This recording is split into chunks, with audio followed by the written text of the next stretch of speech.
अतुलित बलधामा अंजलि पुत्र पवन सुत नामा। जय हनुमान। जय श्री राम, जय श्री बालाजी महाराज।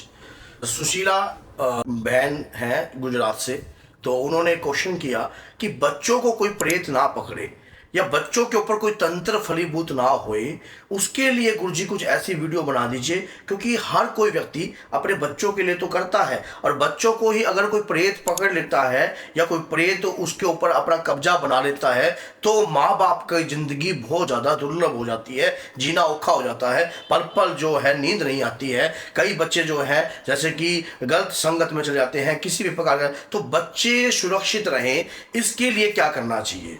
आज उस बहन ने जब इस प्रकार का क्वेश्चन मुझसे किया तो मेरे मन में भी एक जिज्ञासा उत्पन्न हुई कि क्यों ना एक बच्चों के लिए वीडियो होनी चाहिए कि आपके बच्चों को किस प्रकार से आप मानो अपने कंट्रोल में रख सकते हो, ताकि कोई भी शक्ति, कोई भी अभद्र शक्ति उन बच्चों को ना पकड़ पाए।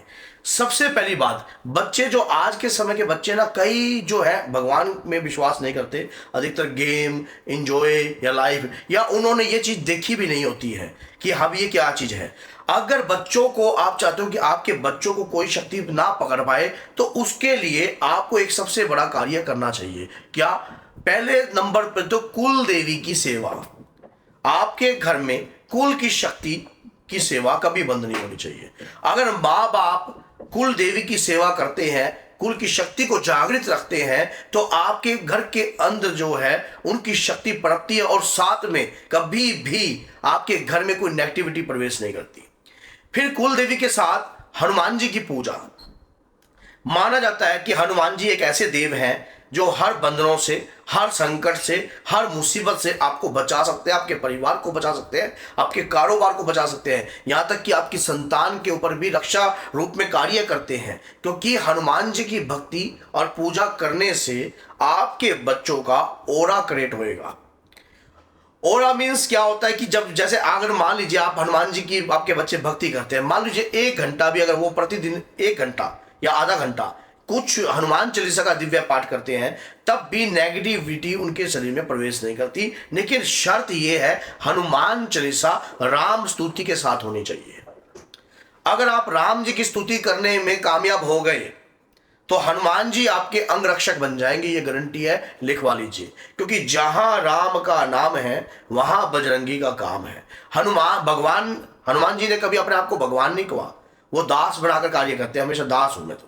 और जहां राम जी का, मान लीजिए आपने राम स्तुति करनी शुरू कर दी, आपके मुख से राम स्तुति कभी भी रट्टाफिकेशन, दिल और प्रेम से सच्चे मन से राम स्तुति कीजिए, फिर हनुमान चालीसा कीजिए। आपकी हनुमान चालीसा के अंदर इतना बल आ जाएगा कि आपका ऑरा क्रिएट होने लग जाएगा। आप चुराए से आपका बच्चा टप रहा है, कोई नेगेटिविटी आपके बच्चे के शरीर पर नहीं लगेगी, और साथ में कोई गंदी एनर्जी आपके बच्चे के शरीर पर नहीं वास करेगी। अब जो बच्चे छोटे हैं, यहाँ तक कि अगर बच्चा जो है 5 साल का हो गया है, तो उसे हनुमान चालीसा सिखाने की कोशिश कीजिए। और हनुमान चालीसा में एक चुपाई है, एक दोहा है, बहुत महत्वपूर्ण है वो है सब जो उस दोहे को करने से आपके घर के अंदर नेगेटिविटी जो है खत्म हो जाती है। आपने देखा होगा कि जो शत बार पार कर कोई, छूटी बंदी महासुख होई। मान लीजिए बंधन में नहीं पड़ता बंदा, बच्चा हो, बड़ा हो, बुजुर्ग हो, कोई हो, बंधन में नहीं पड़ेगा। और साथ में कुल की शक्ति अगर प्रसन्न होगी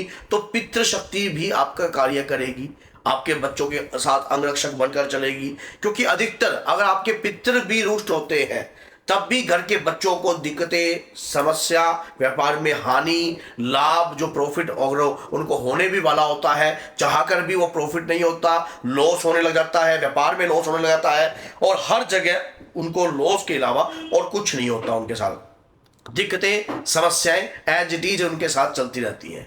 अगर आपके बच्चों को कामयाब भी आप करना चाहते हो आपके बच्चे जो है कामयाब रहें, चाहते हो आपके बच्चे जो है मजबूत रहें और कामयाब होकर आगे बढ़ें, तो हनुमान चालीसा राम स्तुति के साथ भूल कर भी वो ना भूलें।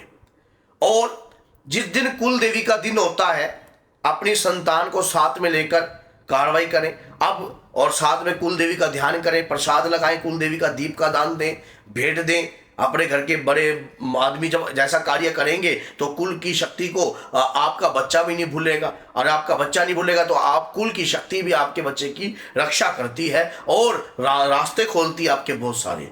अब क्या होता है कि जो बच्चे बाहर रहते हैं विदेश में, समझ गए, जो बच्चे बाहर विदेश में रहते हैं वो भी इस प्रकार का कार्य कर सकते हैं। आप अब लेडीज प्रॉब्लम, कई बच्चियों को लेडीज प्रॉब्लम होती है, लड़कियों को, तो वो सोचते कि मैं हनुमान चालीसा ना पढूं। हनुमान चालीसा और राम स्तुति सबसे जल्दी मुंह पर जो है रटते हैं। श्री रामचंद्र कृपालु भजमन हरन भव दारण नव कंज लोचन कंज मुख कंज मत गंधानम। अगर आपका बच्चा राम स्तुति के साथ हनुमान चालीसा कर रहा है, विदेश में भी बैठा है, वहां भी उसकी रक्षा है। बाबा की तरंग पवन पुत्र तुम पवन समाना बुद्धि विवेक विज्ञान निदाना। समझ गए, विदेश में भी तरंग जाती है, ये मत सोचना, विदेश के अंदर भी जो है तरंग जाती है, वहां जाकर भी कृपा प्राप्त होती है। और वहीं पर जाकर जो है बुद्धि और विवेक, हनुमान चालीसा से अष्ट सिद्ध नवनिधि के दाता हनुमान जी हैं। और अगर आपका बच्चा अच्छा कार्य करता है भक्ति पूजा पाठ में भी, और साथ में अपने कारोबार भी कर रहा है, अष्ट सिद्धियां और नवनिधियों की कृपा प्राप्त होती है। दिव्या कार्य करने लग जाएगी, फेस वैल्यू कार्य करने लग जाएगा, शरीर में ऊर्जा बढ़ने लग जाएगी, यहां तक कि नेगेटिविटी नजदीक, जो नेगेटिविटी नजदीक लगने की कोशिश करेगी घुस नहीं पाएगी।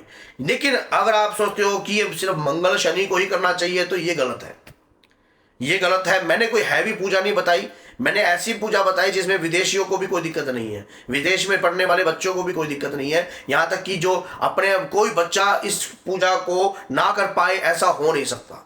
मैंने बिल्कुल सरल आपको उपाय बताया है, क्योंकि हनुमान जी को अगर आप चाहते हो आपके निर्मित सोचने के लिए मजबूर करने के लिए, तो राम स्तुति से बड़ी चीज कोई नहीं है। और हो सके तो मंगल और शनि, जैसे बड़े हनुमान जी के अभी दिन आएंगे, तो मंगल और शनि जो है अपने बच्चों के हाथों से आप चोला अर्पण करवा दीजिए दादा वीर को। हनुमान जी को बड़े मंगल के दिन चोला अर्पण करवाओगे तो इससे भी बहुत कृपा प्राप्त होती है।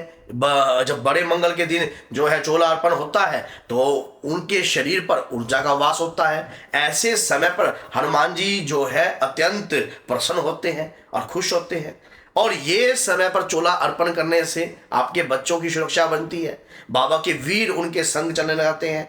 लेकिन ये बात दिखावे की नहीं है, ये भक्ति जो है अंतर्मन से है। अगर आप इस वीडियो को देखने के बाद अपने तक रख दोगे तो ये वीडियो वहीं तक रह जाएगी। अगर आप सोचोगे कि आपके बच्चों को कोई विदेश में रह रहा है, कोई कहीं रह रहा है, या आगे और भी शेयर करोगे, तो जितने भी माँ बाप हैं वो अपने बच्चों को अगर ये वीडियो दिखाते हैं, उनके बच्चे वैसे तो पहले नंबर तो ये वीडियो देखेंगे नहीं। क्यों नहीं देखेंगे? क्योंकि उनको कार्टून, गेम्स या और चीज़ें ज़्यादा अच्छी लगती हैं, जो स्पिरिचुअल है, जो धर्म का रास्ता है, वो अच्छा नहीं लगता है। लेकिन वो माँ बाप के ऊपर डिपेंड करता है कि माँ बाप जो है अगर बच्चों को जैसा दिखाना चाहे वैसा दिखा सकते हैं। क्योंकि अगर उनको भय से भी कहते हैं कि भय बिन प्रीत नहीं, समझ गए, अगर भय उनको दिखाओगे कि समाज में गंदगी है, बहुत जगह लोग शत्रु बैठे हैं, कोई आपका हनन करने के लिए बैठा है, कोई आपका नुकसान करने के लिए बैठा है, अगर आप अपना सुरक्षा कवच नहीं बनाओगी और रात को 12 बजे के बाद कई बच्चे जो मैगी पैगी शैगी पेलते हैं ना, ये कार्य नहीं करना चाहिए। एक डिसिप्लिन से अगर आप अन्न ग्रहण करोगे, या ऐसी कुछ दारू, मीट, अंडा, शराब, इस चीज़ का सेवन अपने बच्चों को मत करवाना। तो ये चीज़ें अगर आपके बच्चों को, अब आपके विदेश में रहता है बच्चा तो क्या करे, ये उसके ऊपर बात है, वो अपने आप को कैसे बचा के रहते हैं। बच्चे और भी रहते हैं विदेश में, जरूरी नहीं है कि वो इस चीज़ का सेवन करते हैं। तो अगर ये वीडियो आपको अच्छी लगी है तो लाइक कीजिए, चैनल को सब्सक्राइब कीजिए और 10 लोगों तक जरूर शेयर कीजिए, ताकि सामने वाला व्यक्ति भी अपनी पूजा को सही ढंग से कर सके और अपने बच्चों को सदमार्ग पर ले जा सके। और अगर कोई व्यक्ति हमसे मिलना चाहता है तो मेहंदीपुर बालाजी में दरबार लग रहा है मई में 22 और 23 को, तो आप दरबार में मिल सकते हो। तो बोलिए जय सीताराम, जय माता।